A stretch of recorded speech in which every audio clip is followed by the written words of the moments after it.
Olá, olá, seguidores do Meio Amargo. Hoje eu venho falar sobre o filme A Noite das Bruxas, que é uma nova adaptação de um romance da Agatha Christie pela Disney. Nessa trama, o detetive Hercule Poirot, que se considera aposentado, vivendo em Veneza, ele aceita a contragosto participar de uma sessão espírita onde ocorre um assassinato e ele, claro, vai ser encarregado de descobrir quem cometeu o crime. O roteiro segue a mesma estrutura que já foi adotada tanto nos romances da Agatha Christie quanto nas outras adaptações para o cinema. Ou seja, tem uma morte desde o começo, todas as pessoas presentes são consideradas suspeitas, vai ter um interrogatório com cada um deles separadamente e no final Poirot apenas chega e declara o que realmente aconteceu. Existe também um componente importante da clausura em todos esses casos, como também tinha sido em Assassinato no Expresso do Oriente e Morte no Nilo, todas as pessoas estão fechadas em um lugar de onde elas não podem sair, o que significa que o assassino está entre eles. Também aumenta a tensão, porque obviamente, conforme as investigações ocorrem, a pessoa vai fazer de tudo para ocultar os indícios do seu crime. Mas esse terceiro filme da saga adaptada da Agatha Christie vai um pouco além do que os dois anteriores, primeiro por motivos estéticos. É curioso a gente perceber que ele tem exatamente a mesma equipe dos anteriores, mesmo diretor de fotografia, produtor, roteirista, são todos os mesmos. No entanto, os projetos foram evoluindo para nossa sorte. O fraquíssimo Assassinato no Expresso do Oriente tinha muita dificuldade de filmar naqueles espaços fechados que ele criava para si mesmo. Então as filmagens no corredor do trem, a própria filmagem da morte, que era essencial naquela história, era muito ruim.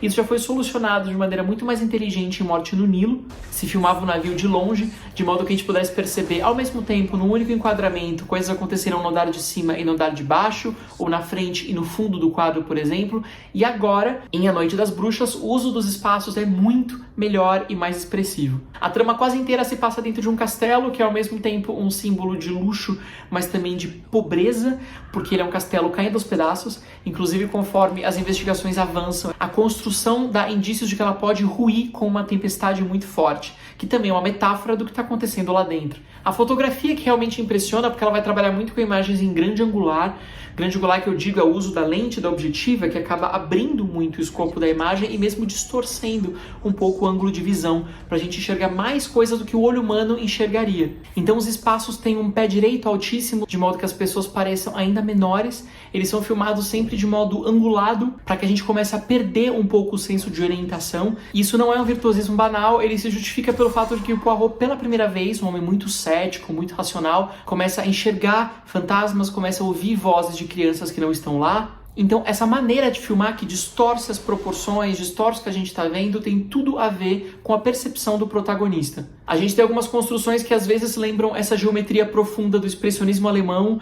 às vezes remetem um pouco a essa escadaria de Escher muito absurda, um efeito labiríntico, meio caleidoscópico, ou para pegar um exemplo mais recente, para quem viu A Favorita do Yorgos Lanthimos, que também filmava um palácio com grandes angulares. No filme do Lanthimos era ainda mais distorcido, mas dá para pegar um pouco da ideia do que a gente encontra aqui na Noite das Bruxas. Já a direção de arte se diverte a criar e ocupar espaços vazios.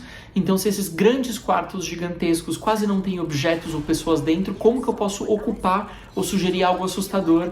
O que eles fazem está muito no trabalho de papel de parede, texturas, desenhos, inclusive os tetos são todos pintados da mesma cor da parede, que é a mesma cor do solo, como se parecesse um cubo. Você não sabe onde começa, onde termina. O quarto de uma menina morta, por exemplo, é muito impressionante e também valorizado pelas luzes. Para ajudar, o diretor de fotografia sempre trabalham com quadros dentro do quadro, ou seja, você tem um enquadramento dentro dele, tem batentes de uma porta ou de uma janela ou uma profundidade de campo, que lá no fundo do corredor tem um outro enquadramento com mais alguma coisa acontecendo. Isso porque o tema principal dessa história é justamente a nossa percepção. A história já começa com uma alusão ao cinema dos primeiros tempos, os primórdios do cinema, quando a gente tinha o praxinoscópio, aquelas pequenas imagens, os desenhos que acelerados dão a impressão de movimento, que constitui a base do cinema. Fala-se também num teatro de sombras produzido para as crianças. Tem uma morte muito importante que acontece nessa história, que é revelada pra gente apenas através de sombras. A ideia é sugerir que aquilo que a gente vê, ou percebe, ou enxerga, ou ouve, também pode ser falsificado, modificado, manipulado. Por isso a gente acaba tendo não só personagens, mas também uma dinâmica muito mais interessante de crime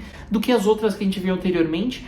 onde a gente tinha basicamente pessoas muito invejosas, muito calculistas, que roubavam joias. Desta vez, a discussão é mais profunda porque ela vai envolver esse embate fundamental entre fé e razão. É muito interessante que os personagens dentro desse castelo sejam, por um lado, representantes da ciência, como médicos, ou dos fatos, como um policial, mas a gente também tem representantes da crença no invisível, no desconhecido, como uma freira e uma médium. E se esse encontro entre fé e razão é um dos temas principais do cinema de horror, especialmente o cinema de horror sobrenatural, é porque A Noite das Bruxas de fato chega perto do horror. A gente tem algumas sequências como a sequência do banheiro, ou outra perto de um espelho, envolvendo um coelhinho, que são muito típicas do cinema de horror, mas com um diferencial fundamental. A maior parte desses filmes de terror sobrenatural, vamos pegar por exemplo a franquia Invocação do Mal como referência, usa a ideia de pessoas céticas que vão ser contraditas pelos fatos.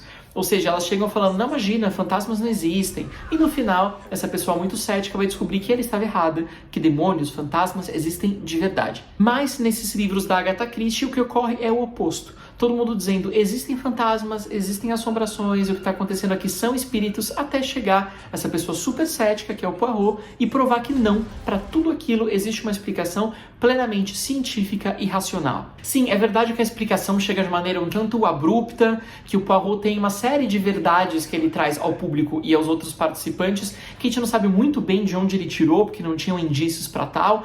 É tudo um grande golpe de teatro, mas que a gente aceita porque o filme é construído inteiramente para a revelação final. Até por isso ele não gasta muito tempo desenvolvendo a psicologia dos personagens, suas motivações, o passado. Eles têm basicamente funções lá dentro.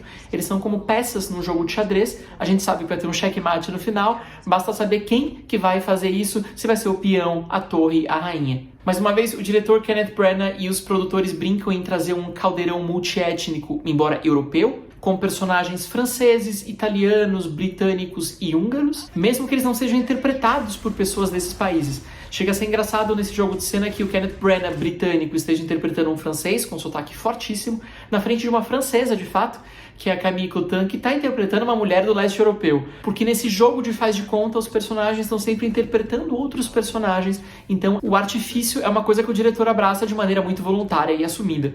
É impressionante que nesse elenco tão premiado e estrelado, o Jude Hill, o garotinho do Belfast, chame atenção.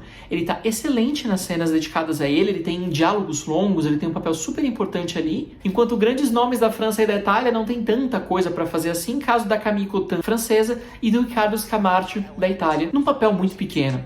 Já a Tina Fey, americana, funciona, é claro, como contraponto humorístico, ou pelo menos sarcástico, quando o teor tá sério demais e muito próximo do terror. No final, A Noite das Bruxas traz duas teses muito interessantes. A primeira delas, dita por um dos personagens, é de que o terror torna a nossa vida menos assustadora.